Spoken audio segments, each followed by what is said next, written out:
Beaucoup de Libyens ne sont pas très enthousiastes et ne souhaitent pas participer à ces célébrations.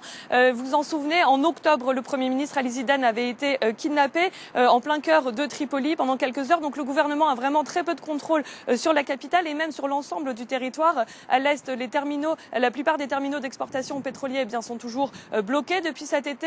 Au sud, des affrontements entre deux tribus rivales ont causé la mort d'environ une centaine de personnes ces dernières semaines.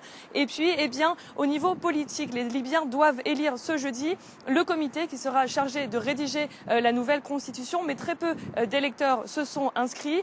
Du côté du Parlement, celui-ci a étendu son mandat malgré le mécontentement populaire et les députés sont arrivés à un accord hier. Ils vont organiser, ont-ils dit, des élections anticipées, des élections parlementaires et présidentielles et des élections donc qui risquent d'arriver avant même que le pays ne soit doté d'une nouvelle constitution. La Libye reste donc 3 ans après à une étape très fragile de sa transition politique.